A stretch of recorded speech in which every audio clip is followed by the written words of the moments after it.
Здравствуйте, товарищи, and welcome back to Stalin's Starcraft 2 Battle Report. And we got another fairly classic 2 versus 2 match on Twilight Fortress, which is an old map from the beta. Played this map a lot, so I kind of know this map inside and out. And I will be commanding the purple Zerg again. I'm just like really harding the Zerg at this point. And my ally again will be Card Jr., who is like I said, I like playing with this guy. I like playing with people that I can trust, and I know will be able to back me up and play well. So he ends up being in a lot of my videos because I play with him a lot. And across the map we'll be facing the red Protoss commanded by Bloodluster and Poyo commanding the blue Terran. And yeah, that's right, I'm going to be 6-pooling at the start of this match. Gonna try and Zerg rush. But that's not the reason why I've been playing the Zerg a lot. I've been playing the Zerg a lot mainly because in the game, in StarCraft, as you play more matches, you unlock consecutively cooler and cooler portraits. And to do that, you have to play as a certain race. And I just ended up playing the Zerg a lot, and I don't want to change from the Zerg, because then I gotta start, this counter to get all these cool achievements and portraits. Well, I'm more interested about the portraits, because I think they look cooler, not so caring about the achievements. But, and then I gotta restart the counter all over again, so I just end up playing Zerg consistently to get, cooler and cooler stuff. So I've been playing them almost exclusively. Also, everybody seems to hate the Zerg. Like, everyone seems to think, oh, when they play random, they go, oh, I can't believe I got the Zerg.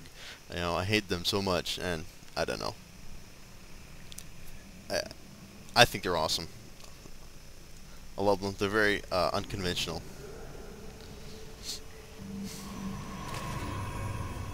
Also, we've got a SCV scout coming in, but it's too late. Here comes the Zerglings. And then get in that back line and start wreaking some havoc. And looks like Bloodluster built a zealot, but he got trapped in between his two gateways, so there's nothing he can do to help out his forces. So I'm just gonna start destroying his probes.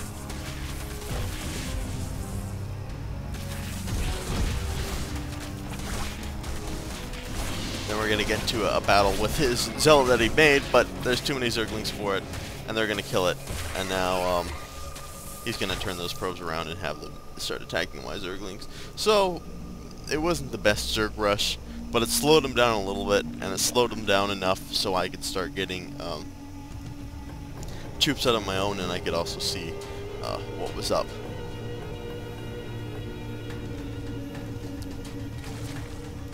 And from my ally, we can see he's going to do something a little bit weird. Something that when I played with him before, I've seen him do before, but I've never seen anybody else do, and it's really weird. Basically, you'll see what he does. He builds like phoenixes, then he flies them around and puts stuff in bubbles and kills them. I know this must sound like the most ridiculous thing ever, but you'll see.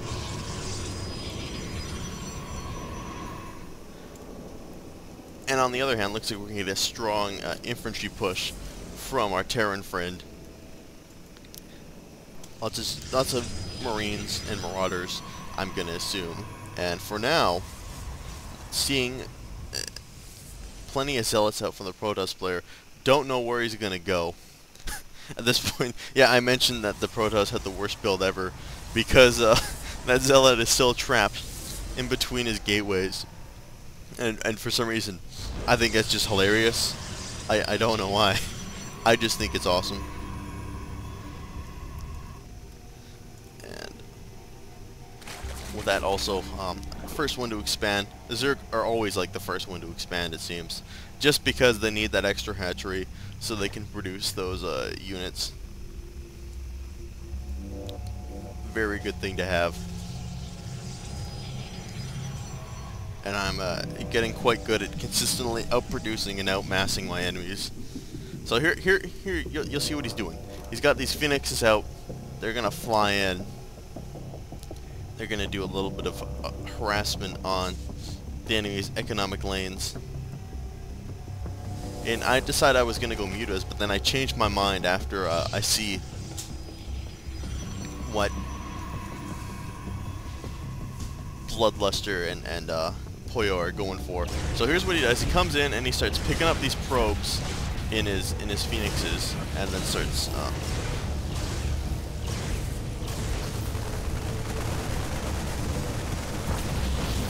killing them, but that didn't work out so well. He lost one of his phoenixes in the raid, and he's gonna pull back, but he's gonna continue to build more, and he'll go in again with his forces. Yeah, and we're also calling Red Dumbass building 2 cyber cores, which if he's gonna upgrade his air is good. But oddly enough, he doesn't go air for this entire match. So he just has 2 cyber cores sitting here not doing anything.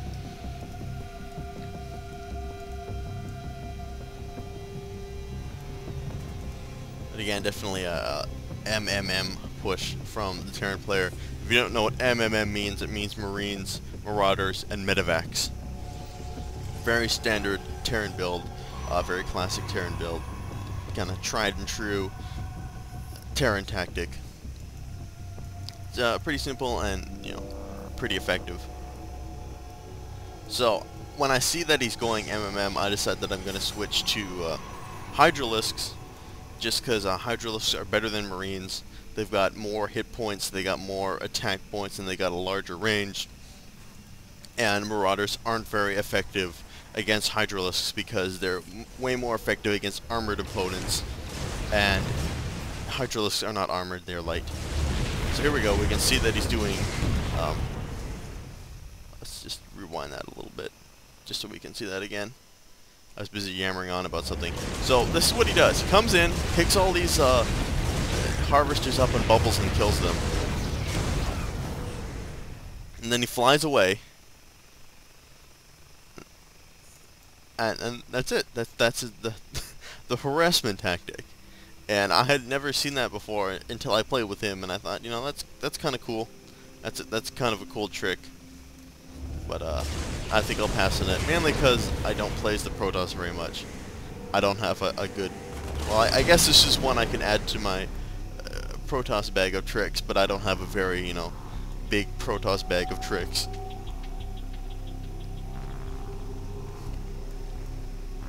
The craftiest thing I can do with the Protoss is I take warp prisms and I, you know, fly them into the enemy's base and place them like here or here or something, and then start warping in Dark Templars behind his defenses and killing stuff.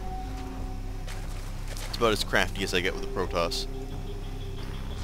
So already I've got my Mutalisk forces out on the field, and I like Mutalisks. I like them a lot. I think they're really cool. Not Mutalisks, what am I talking about? Hydralisks. I think all the Zerg units are cool. They're all interesting in their own right. Hydralisks are another one I like. They're basically like beefier Marines, you could say. Wonder. Actually attack faster than Marines do. Not by much, but they attack slightly faster. And they have longer range, more health, and do more damage. And they're great. I like them a lot. Very reliable, very core unit of a Zerg force.